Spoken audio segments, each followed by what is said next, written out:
School के जो compound में जो नल था या घड़ा था, उससे पानी पीने की सीधे उसको इजाजत नहीं थी। वहां पर चपरासी आएगा, चपरासी ऊपर से पानी डालेगा तो भीम पानी पी पाएगा। और ये जो अत्याचार हो रहे थे, ये अत्याचार कौन कर रहा था? क्या इस देश के मुसलमान ये अत्याचार डॉक्टर भीमराव अंबेडकर पर कर रहे थे? ईसाई कर रहे थे? विदेशी कर रहे थे? आखिर कर कौन रहा था? वो इसी देश के उन्हीं के धर्म के भाई हिंदू लोग ही कर रहे थे ना। उन्हें ये अत्याचार करने की इजाजत किसने दी? किसी ने उनको रोका क्यों नहीं? रोकता कौन? इजाजत कहां से मिली?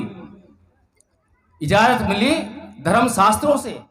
बहुत से लोगों ने सोचा होगा कि ये धार्मिक अत्याचार है, ये धार्मिक तानाशाही है, लेकिन मैंने कहा कि समाज सुधार के बारे में बहुत से लोग सोचते हैं कि ये गलत हो रहा है, लेकिन कदम कोई नहीं उठा पाता। इसी प्रकार से परम पूज्य बाबा साहब डॉक्टर भीमराव अंबेडकर ने जब ज्ञान की पराकाष्ठा को छू लिया और उसके बाद उन्होंने धर्म ग्रंथों का अध्ययन किया, रामायण पढ़ी, महाभारत पढ़ी, मनुस्मृति पढ़ी, और जब सबको पढ़कर उसके भीतर झांक कर देख लिया कि ये सब क्या हो रहा है, ये लोग जो मेरे पे बचपन से अत्याचार कर रहे हैं, ये लोग अपनी मर्जी से नहीं कर रहे हैं, इनकी मर्जी के पीछे वो शक्ति है और वो शक्ति धर्म शास्त्रों से मिल रही है। तो उन्होंने सबसे पहले तो 1935 में ये घोषणा की कि मैं हिंदू धर्म में पैदा हुआ, ये मेरे बस की बात नहीं थी, लेकिन मैं हिंदू धर्म में मरूंगा नहीं। 14 अक्टूबर सन 1956 को, ठीक 21 साल बाद, परम पूज्य बाबा साहब डॉक्टर भीमराव अंबेडकर नागपुर की दीक्षा भूमि से लाखों लोगों के उपस्थिति में और लाखों लोगों के साथ धर्म परिवर्तन करते हैं। जो समाज सुधारक होते हैं वो इस बात की परवाह नहीं करते कि वो समाज उनको क्या कहेगा, उनके साथ कैसा व्यवहार करेगा, उनको मारेगा पीटेगा या क्या करेगा। तो इसी प्रकार से साथियों, एक बात मेरे जहन में आ रही थी कि परम पूज्य बाबा साहब डॉक्टर भीमराव अंबेडकर ने आखिर किस बात की लड़ाई ली? वो किस बात के लिए लड़े? क्या उन्होंने किसी झूठ की लड़ाई लड़ी या उन्होंने सच की लड़ाई लड़ी? और उन्होंने अगर सच की लड़ाई लड़ी तो उन्होंने किसकी परवाह की? जो समाज सुधारक होते हैं वो इस बात की परवाह नहीं करते कि वो समाज उनको क्या कहेगा, उनके साथ कैसा व्यवहार करेगा, उनको मारेगा पीटेगा या क्या करेगा। एक डिसीजन परम पूज्य बाबा साहब डॉक्टर भीमराव अंबेडकर ने लिया। परम पूज्य बाबा साहब डॉक्टर भीमराव अंबेडकर ने 13 अक्टूबर सन 1935 को येवला की भूमि से, इसी तरह का मंच था, सामने लाखों की भीड़ थी, वहां पर एक घोषणा की कि मैं हिंदू धर्म में पैदा हुआ, ये मेरे बस की बात नहीं थी, लेकिन मैं हिंदू मरूंगा नहीं। ये घोषणा बड़ी महत्वपूर्ण थी। अभी तक ऐसी घोषणा किसी ने नहीं की थी। जो भी अत्याचार हो रहे थे समाज उनको सहन करने के लिए मजबूर था। ऐसा नहीं है कि परम पूज्य बाबा साहब डॉक्टर भीमराव अंबेडकर के ऊपर पहली बार कोई धार्मिक रूप से अत्याचार हुए हों। पूरे समाज के ऊपर हजारों सालों से वो धर्म के आधार पर अत्याचार हो रहे थे। बहुत से लोगों ने सोचा होगा कि ये धार्मिक अत्याचार है, ये धार्मिक तानाशाही है, लेकिन मैंने कहा कि समाज सुधार के बारे में बहुत से लोग सोचते हैं कि ये गलत हो रहा है, लेकिन कदम कोई नहीं उठा पाता, और जो कदम उठाता है वही समाज बदलने का काम करता है। तो परम पूज्य बाबा साहब डॉक्टर भीमराव अंबेडकर ने सन 1935 को यह घोषणा की, जबकि अत्याचार कब से हो रहे थे उनके ऊपर? बचपन से ही अत्याचार शुरू हो गए थे। जब वे नाई के पास अपने बाल कटाने के लिए गए, जो नाई भैंस के बाल काट रहा था, उस नाई ने बाबा साहेब अंबेडकर के बाल काटने से इनकार कर दिया। उसने कहा कि अछूत तू यहां से भाग जा, मैं तेरे बाल नहीं काटूंगा। तो बाबा साहेब डॉक्टर भीमराव अंबेडकर बचपन से बड़े तार्किक थे। उन्होंने पूछा कि भाई आप भैंस के बाल काट सकते हो तो मेरे बाल काटने में क्या बुराई है। लेकिन वो नाई बहुत रूढ़िवादी था। उसने बड़ी कट्टरता के साथ में जवाब दिया और वहां से भीम को भगा दिया। उसके बाद जब भीम स्कूल गया तो स्कूल में अंदर बैठकर शिक्षा लेने का अधिकार उससे वंचित कर दिया। उससे स्कूल के जो कंपाउंड में जो नल था या घड़ा था उससे पानी पीने की सीधे उसको इजाजत नहीं थी। वहां पर चपरासी आएगा, चपरासी ऊपर से पानी डालेगा तो भीम पानी पी पाएगा, चाहे वो मई जून की चिलचिलाती गर्मियां क्यों ना हो, जिसमें कि प्यास को बर्दाश्त करना बड़ा मुश्किल होता है। यह अत्याचार भी भीम के ऊपर हुआ। जब डॉक्टर भीमराव अंबेडकर विदेशों में जाकर बड़ी बड़ी डिग्रियां लेकर भारत में आ गए, ऐसी डिग्रियां जिनको कोई भी व्यक्ति ले तो पूरी दुनिया में वह सम्मान का पात्र बन जाता है, उसे बड़ी बड़ी हस्तियों से बधाइयां मिलती हैं। लेकिन जब परम पूज्य बाबा साहब डॉक्टर भीमराव अंबेडकर विदेशों में शिक्षा लेने के लिए गए थे, उसका बदला चुकाने के लिए जब बड़ौदा रियासत में नौकरी करने के लिए गए, तब उन्हें वहां भी अछूत होने के कारण नौकरी नहीं करने दी गई। जो कर्ज उन्होंने बड़ौदा रियासत से लिया था उसको चुकाने नहीं दिया। जब मैं ये बात सोचता हूं तो मैं स्वयं ये सोचने पर मजबूर हो जाता हूं कि ये जो बचपन से जो अत्याचार हो रहे थे, तब से डॉक्टर भीमराव अंबेडकर ने हिंदू धर्म को क्यों नहीं छोड़ा, 1935 में यह घोषणा क्यों की, और ये जो अत्याचार हो रहे थे ये अत्याचार कौन कर रहा था? क्या इस देश के मुसलमान ये अत्याचार डॉक्टर भीमराव अंबेडकर पर कर रहे थे, ईसाई कर रहे थे, विदेशी कर रहे थे? आखिर कर कौन रहा था?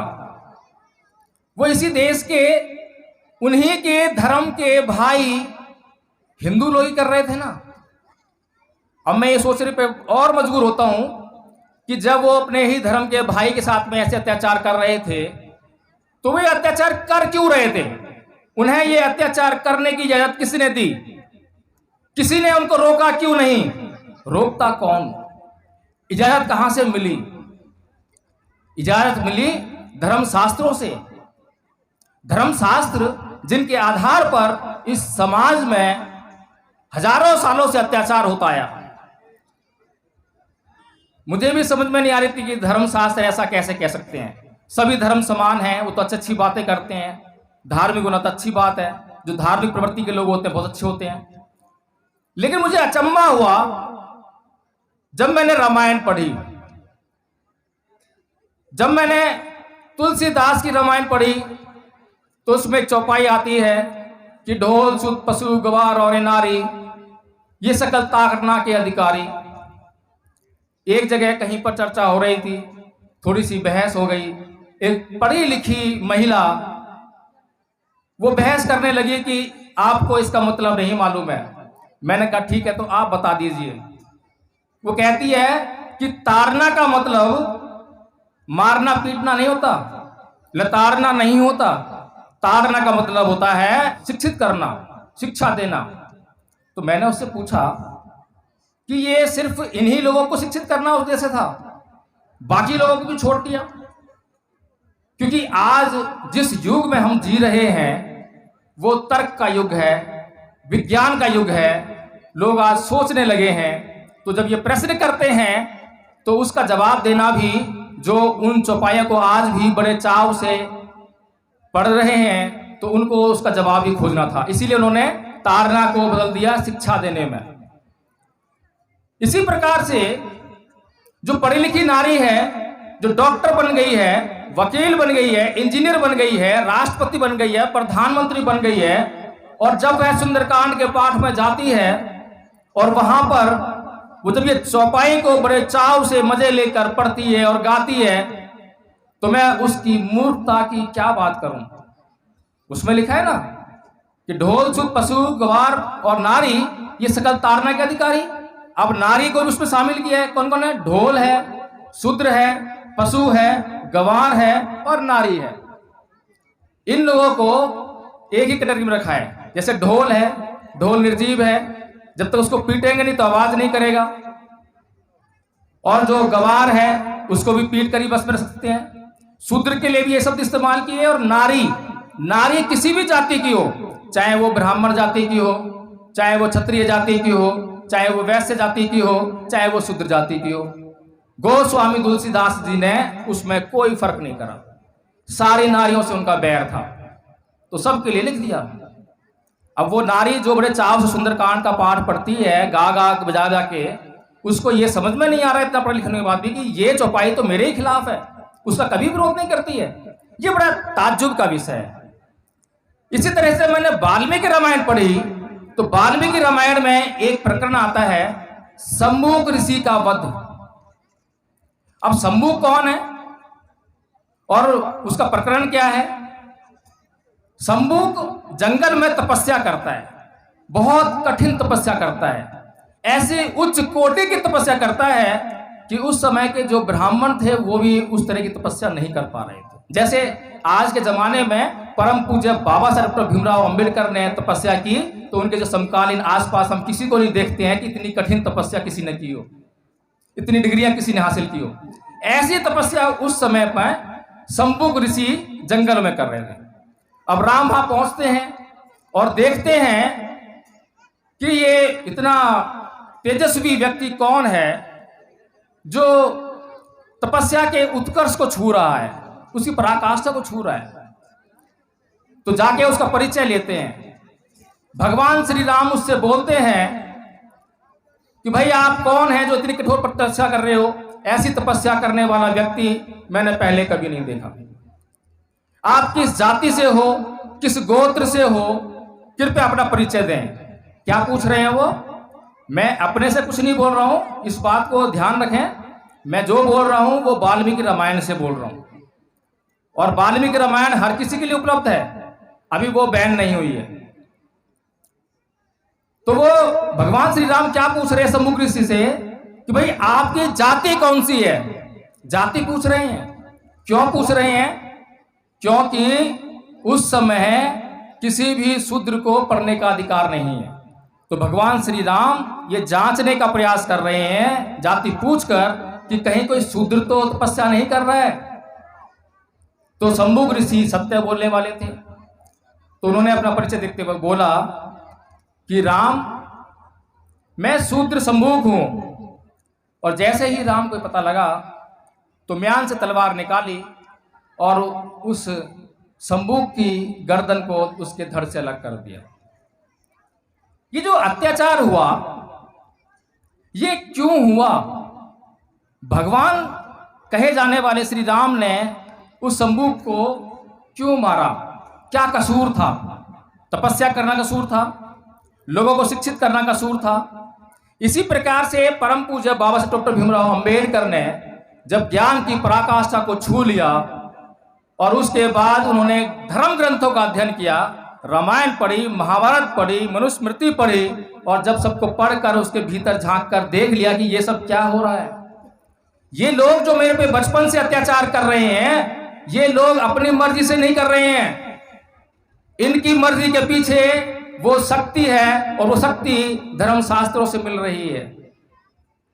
तो उन्होंने सबसे पहले तो उसको अत्याचार को धार्मिक रूप समझते हुए 1935 में ये घोषणा की कि मैं हिंदू धर्म में पैदा हुआ, ये मेरे बस की बात नहीं थी, लेकिन मैं हिंदू धर्म में मरूंगा नहीं। उससे पहले उन्होंने 25 दिसंबर 1927 को मनुस्मृति का दहन किया था, मनुस्मृति को जलाया था। वो किस लिए? अभी हमने नौराते देखे, नौराते गए हैं, उसमें मांस को लेकर बड़ी गर्मा गर्म बहस हुई। बहुत से लोगों ने मांस को बेचने पे प्रतिबंध लगाने का प्रयास किया। अब सोचने वाली बात यह है, क्या मनुस्मृति हिंदुओं को मांस खाने के लिए मना करती है? लेकिन समस्या यह है कि यहाँ पर कितने हिंदू लोग बैठे हुए हैं जो अपने धर्म ग्रंथों को उन्होंने पढ़ा है। अगर हम पढ़ेंगे नहीं तो उसके भीतर क्या लिखा है हम कैसे जानेंगे? अब मनुस्मृति हिंदुओं को यह बताने का काम करती है कि मांस किसका खाना चाहिए, कैसे खाना चाहिए, यज्ञ करना चाहिए, मंत्र पढ़ना चाहिए, वगैरह वगैरह। और अभी नवरात्रे सिर्फ 9 दिन के लिए, कुछ ही समय के लिए लोगों ने मांस नहीं खाया, और जैसे ही नवरात्रे खत्म होंगे उसी मांस पर यही लोग टूट कर पड़ेंगे। ये कैसा धर्म है, ये कैसी संस्कृति है? अगर मांस खाना बंद करना है तो उसके पीछे आपका ध्येय होना चाहिए कि मैं किसी पशु की हत्या के पक्ष में नहीं हूं, और मैं आजीवन मांस नहीं खाऊंगा, क्योंकि मैं किसी प्राणी की बलि नहीं दे सकता, मैं उसका जीवन नहीं ले सकता। तो इन सब बातों को सोचकर, समझकर, जानकर कि बचपन से जो अत्याचार मेरे ऊपर हुए वो इस कारण से हुए, इसीलिए परम पूज्य बाबा साहेब डॉक्टर भीमराव अंबेडकर ने 13 अक्टूबर 1935 को येवला की भूमि से यह घोषणा कर दी। लेकिन उसके बाद जो धर्म अपनाया उन्होंने, बौद्ध धर्म अपनाया, सभी लोग जानते होंगे, किसी छुपी हुई बात नहीं है। 14 अक्टूबर सन 1956 को, ठीक 21 साल बाद, परम पूज्य बाबा साहेब डॉक्टर भीमराव अंबेडकर नागपुर की दीक्षा भूमि से लाखों लोगों के उपस्थिति में और लाखों लोगों के साथ धर्म परिवर्तन करते हैं। आज तो धर्म परिवर्तन का मतलब सिर्फ ग्रुप का परिवर्तन है, संप्रदाय का परिवर्तन है, वेशभूषा का परिवर्तन है, बाल कैसे रखने चाहिए उसका परिवर्तन हो जाता है, दाढ़ी रखनी है या नहीं रखनी है, कैसे कपड़े पहनने हैं, मैं मुसलमान तो मेरा परिधान ऐसा होना चाहिए, मंदिर और मस्जिद का परिवर्तन हो जाता है। लेकिन धर्म परिवर्तन क्या वास्तव में ये है? क्या वास्तव में ये धर्म परिवर्तन है? नहीं, धर्म परिवर्तन है स्वभाव में परिवर्तन। मैं हिंदू से मुसलमान बन गया, लेकिन मैं हिंदू रहते भी गलत काम करता था, क्रोध करता था, हत्या करता था, व्यभिचार करता था, नशा करता था, और मैं मुसलमान बनने पर भी वही सब कर रहा हूं, तो मेरा धर्म परिवर्तन का क्या फायदा? मैंने सिर्फ मंदिर मस्जिद बदले हैं, स्वभाव नहीं बदला है। तो बाबा साहेब डॉक्टर भीमराव अंबेडकर ने जब धर्म परिवर्तन किया तो उन्होंने 5 शील ग्रहण किए। 5 शील के आधार पर अपना पूरा जीवन वैसे भी जीते आए थे और उसके बाद और धर्मता साथ जिए। तो असली धर्म परिवर्तन ये है। आज भी हम देखते हैं कि परम पूज्य बाबा साहेब डॉक्टर भीमराव अंबेडकर के अनुसरण करने वाले लोग उनका अनुसरण करते हुए बौद्ध धर्म अपना लेते हैं, अपने नाम के आगे बौद्ध लिख देते हैं, लेकिन उनके स्वभाव में किसी प्रकार का परिवर्तन नहीं है। जो बातें बुद्ध ने उनके भले के लिए बताई उन पर कोई उनका वो जोर नहीं है। अब यहां पर जिस प्रकार से मैंने आप लोगों को कि बाबा साहेब डॉक्टर भीमराव अंबेडकर ने हिंदू धर्म को छोड़ा, क्यों छोड़ा, उस पर प्रकाश डाला, इसी प्रकार से जब बाबा साहेब डॉक्टर भीमराव अंबेडकर ने हिंदू धर्म को छोड़ा तो सारी दुनिया को मालूम पड़ गया कि अब परम पूज्य बाबा साहेब डॉक्टर भीमराव अंबेडकर किसी दूसरे धर्म को अपनाएंगे। ये बात तय हो गई, क्योंकि बाबा साहेब डॉक्टर भीमराव अंबेडकर बचपन से ही धार्मिक प्रवृत्ति के आदमी थे, और कार्ल मार्क्स ने जो कहा था कि धर्म अफीम का नशा है, उस बात से बाबा साहेब इत्तेफाक नहीं रखते थे, क्योंकि बाबा साहेब व्यक्ति के जीवन के विकास के लिए नैतिक मूल्यों को जरूरी समझते थे, और नैतिक मूल्यों की स्थापना धर्म के बगैर नहीं हो सकती है। इसीलिए उन्हें 21 साल लगे। अगर आज आपको मुझे धर्म परिवर्तन करना हो तो ज्यादा देर ना लगेगी। मैं अभी कितने ही लोगों को जानता हूं जिन लोगों ने आज निर्णय लिया कि मुझे धर्म परिवर्तन करना है, तो कल ही मंदिर मस्जिद में जाकर धर्म परिवर्तन हो जाता है। मुश्किल से 1 दिन लगता है, 1 घंटे में भी हो जाता है। बहुत से लोग ऐसे हैं, जैसे कि अमेरिका में एक बॉक्सर था, उसका नाम मैं नहीं जान रहा, तो गोरे काले का जो भेद था उसके कारण परेशान होकर उसने इस्लाम धर्म कबूल कर लिया। कितना समय लगा उसको, लेकिन बाबा साहेब को 21 साल लगे। 21 साल किस लिए लगे, इस बात पर चिंतन मनन करना बहुत जरूरी है। 21 साल तक उन्हें इस बात का जवाब देना था, क्योंकि उनसे उनका समाज भी सवाल करेगा और उनके जो संसार के जो लोग हैं वो सभी सवाल करेंगे कि बाबा साहेब आपने हिंदू धर्म क्यों छोड़ा, उसका जवाब देना था। दूसरा, बौद्ध धर्म क्यों अपनाया, इस बात का जवाब देना था। अब परम पूज्य बाबा साहेब डॉक्टर भीमराव अंबेडकर के पास इतने बड़े बड़े ऑफर आए, इतनी धमकियां भी आई कि आप हिंदू धर्म मत छोड़ो, यहीं रहो। हैदराबाद के निजाम का ऑफर आया कि आपको 6 करोड़ रुपए मिलेंगे, आप इस्लाम कबूल कर लो। पटियाला की रियासत से संदेश आया कि आप सिख धर्म कबूल कर लो, आपको जो है रियासत का आधा हिस्सा या कुछ हिस्सा दे दिया जाएगा। ईसाई धर्म से भी इसी तरह के प्रलोभन आए, लेकिन बाबा साहेब डॉक्टर भीमराव अंबेडकर कभी अपने लिए जिए ही नहीं थे, तो अब अपने समाज को कैसे बेच देते। उनको अपने समाज को सही दिशा दिखानी थी, इसीलिए उन्होंने बहुत सोच समझकर एक धर्म को अपनाया जो कि बौद्ध धर्म है, और उसको अपनाने से पहले उन्होंने एक किताब लिखी, बुद्ध एंड धम्मा। क्योंकि बौद्ध धर्म का जो साहित्य है बहुत विशाल है, त्रिपिटक साहित्य है, हर किसी के बस की बात नहीं है कि उसको पढ़ ले और उसको समझ ले। इसीलिए उन्होंने सबका एक संक्षिप्त रूप एक किताब में दिया, बुद्ध एंड धम्मा में, ताकि लोग जरा सा पढ़ के बुद्ध के धर्म को समझ सकें और उस पर चलने का काम कर सकें। अब बुद्ध के धर्म में ऐसी क्या अच्छाइयां हैं, उस पर प्रकाश डालने का प्रयास करता हूं। बुद्ध कहते हैं कि ना ही वेरेन वेरानी समन्तित कुदाचनंग अवेरेन च समन्ति ऐस धम्मो सनातनो, यानी कि वैर से कभी वैर शांत नहीं होता, अवैर से ही वैर शांत होता है। अब ये बात कैसी है? इस बात को दुनिया का कोई आदमी मना करेगा क्या? इस बात से कोई इनकार करता है कि वैर से कभी वैर शांत नहीं होता?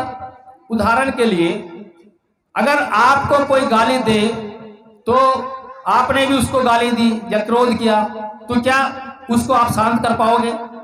लेकिन अगर आपने को किसी ने गाली दी और आपने उसको कम से कम गाली नहीं दी, क्रोध नहीं दिया, ये नहीं किया, तो कम से कम उसका गुस्सा शांत होता है, क्रोध शांत होता है, और आप उससे सवाल जवाब कर सकते हो कि भाई आप गाली क्यों दे रहे हो। बड़े इज्जत मान सम्मान की बात है। लेकिन कुछ लोग बोलते हैं कि ऐसे डर के जीना बेकार है, ये तो डरपोकों का बात है। अगर डरपोकों की बात है तो इस बात को आज पूरी दुनिया क्यों मान रही है? जब मोदी जी को चीन आंख दिखाता है, पाकिस्तान आंख दिखाता है, जब मोदी जी किस विचार पर चलते हैं? क्या वो भगवान बुद्ध के विचार पर नहीं चलते हैं? क्या वो आंख दिखाने वालों को तुरंत तगड़ा सा जवाब दे पाते हैं? क्या उनको जीत लेते हैं? क्या उनके खिलाफ युद्ध छेड़ देते हैं? नहीं, क्योंकि वो अच्छी तरह से जानते हैं कि जरा सी भी अगर उकसावे की टिप्पणी हुई तो युद्ध छिड़ सकता है, और युद्ध किसी के भले में नहीं है। इतनी महत्वपूर्ण शिक्षाएं बुद्ध ने इस देश के लोगों के लिए दी, जिससे कि कोई भी व्यक्ति अपना इस जीवन में कल्याण कर सकता है, सुख को प्राप्त कर सकता है। इसी प्रकार बुद्ध ने कहा कि फंदनं चपलं चित्तं दुरखं दुनिवार्यं उजुम करोति मेधावी उसुकारो में तेज रंग, कि जो चित्त है जिसे आप मन समझते हो, ये चपल है, चंचल है, दुरक्ष है, इसकी रक्षा बड़ी मुश्किल से होती है। और जो मेधावी पुरुष हैं, जो पुरुषार्थ करने वाले लोग हैं, वो इसको उसी तरह से अपने काबू में रखते हैं जिस प्रकार से कि बाण बनाने वाला बाण को सीधा करता है। कितनी महत्वपूर्ण बातें इस देश के लोगों के लिए भगवान बुद्ध ने कही। बाबा साहेब डॉक्टर भीमराव अंबेडकर इस दुनिया के सबसे पढ़े लिखे लोगों में से एक थे। कोई भी निर्णय यूं ही नहीं लिया। भगवान बुद्ध कहते हैं कि अकोछी मंगवती मंगजीनी मंग आहासी में ये चेतंग प्रहंती वीरंग तेसंग न सम्मति, कि उसने मुझे मारा, उसने मुझे लूटा, उसने मुझे पीटा, उसने मुझे जीत लिया। जो ऐसी बातों को अपने मन में बनाए रखते हैं, उनका वैर कभी शांत नहीं होता। ये बातें वो हैं जो आदमी अपने दिमाग में बिठा ले तो जीवन में उसका किसी से कोई कलह नहीं हो सकता। बुद्ध का इस दुनिया में कोई दुश्मन नहीं था। बुद्ध ने अपने से दुश्मन समाप्त किए। ऐसा नहीं है कि दुश्मन नहीं रहे, लेकिन दुनिया रही जो उनको दुश्मन समझती होगी। उस समय 62 पंथ थे, 6 प्रमुख पंथ थे, जिनको कि बुद्ध ने अपनी थ्योरी के, अपने ज्ञान के माध्यम से ध्वस्त करने का काम किया। वो तो दुश्मन रखते होंगे, लेकिन बुद्ध ने किसी के प्रति बैर नहीं पाला और अपने से हर दुश्मन को नष्ट कर दिया। तो कहने का मतलब ये है कि आज हम अगर परम पूज्य बाबा साहेब भीमराव अम्बेडकर की जयंती को मनाने का काम कर रहे हैं, तो हमें इस बात को बड़े ध्यान से समझना पड़ेगा कि परम पूज्य बाबा साहेब डॉक्टर भीमराव अम्बेडकर की जयंती मनाने से हमारा कोई भला नहीं होगा। क्योंकि इस गांव में आया तो पता लगा कि यहाँ पर भगत सिंह की भी मूर्ति लगाई है। अब भगत सिंह की मूर्ति, भगत सिंह और बाबा साहेब की तस्वीरें लगाने का निर्णय तो केजरीवाल सरकार ने पंजाब में और दिल्ली में भी लिया है, लेकिन भगत सिंह को बताने का निर्णय कौन लेगा? बाबा साहेब को बताने का कौन निर्णय लेगा? उनके बारे में बताने की बात कौन करेगा? भगत सिंह के बारे में आप क्या जानते हैं? मैं नास्तिक क्यों हूं, ये किताब किसने लिखी, ये कितने लोग जानते हैं? भगत सिंह नास्तिक क्यों बना? मात्र 21 साल की उम्र में उसने इतनी बड़ी अच्छी किताब लिखी और फांसी के फंदे को चूमते वक्त भी जेलर ने उससे बार बार कहा कि ईश्वर में आस्था रख, प्रार्थना कर ले, तेरा कुछ दर्द कम हो जाएगा, तुझे सुख की अनुभूति होगी। लेकिन नहीं, उसने बोला कि मैं स्वार्थी नहीं हो सकता, मैं अपने लालच में आकर अपने जीवन को बचाने के लिए मैं उस ईश्वर को नहीं मान सकता जिस ईश्वर के रहते हुए इस देश में अकाल पड़ते हैं, लोग भूख से मरते हैं, नाना प्रकार की बीमारियों से ग्रस्त रहते हैं। ये तार्किकता है, ये वैज्ञानिकता है, ये महान पुरुष थे। इनको समझने का काम हम करेंगे और उसको अपने जीवन में हम ढालने का प्रयास करेंगे। इन महापुरुषों की जयंती को मनाने का हमारे जीवन में कोई बड़ा लाभ नहीं है। लाभ है तो उनके बताए हुए मार्ग पर चलने से लाभ मिलेगा। मैं आपको ये नहीं कह रहा अपने इस मंच के माध्यम से, अपने वक्तव्य के माध्यम से, कि अब मेरे कहने से आप जब बौद्ध बन जाना, बौद्ध धर्म अपना लेना। अगर मेरे कहने से आप बौद्ध बन भी गए तो कोई फायदा होने वाला नहीं है, क्योंकि आप उस मार्ग पर नहीं चल पाओगे। अच्छा होगा कि आप स्वयं से निर्णय लें, क्या अच्छा है क्या बुरा है। किसी के कहने में आकर ना आप हिंदू बने, ना मुसलमान बने, ना बौद्ध बने, आप पूरी तरह से धार्मिक बने। बुद्ध ने धर्म की परिभाषा कहते हुए कहा था कि सब पापस्य अकर्णं कुशलस्य उपसंपदा सचित्त प्रयोदपन्नं एतं बुद्धानुशासनं, कि सभी प्रकार के पाप कर्मों का ना करना, सभी प्रकार के पुण्य और अच्छे कर्मों का करना, और पाप और पुण्य के बीच के भेद को जानने के लिए अच्छे और सच्चे चित्त का निर्माण करना, यही धर्म है। हम अब तक धर्म किसको समझ रहे हैं? धूप बत्ती अगरबत्ती को करने से, घंटी बजाने से, इन्हीं सबको समझ रहे हैं। तो हमें समझना पड़ेगा कि धर्म क्या है और धर्म का हमारे जीवन में क्या उद्देश्य है। इसी साथ मैं अपनी बात को समाप्त करता हूँ। जय भीम।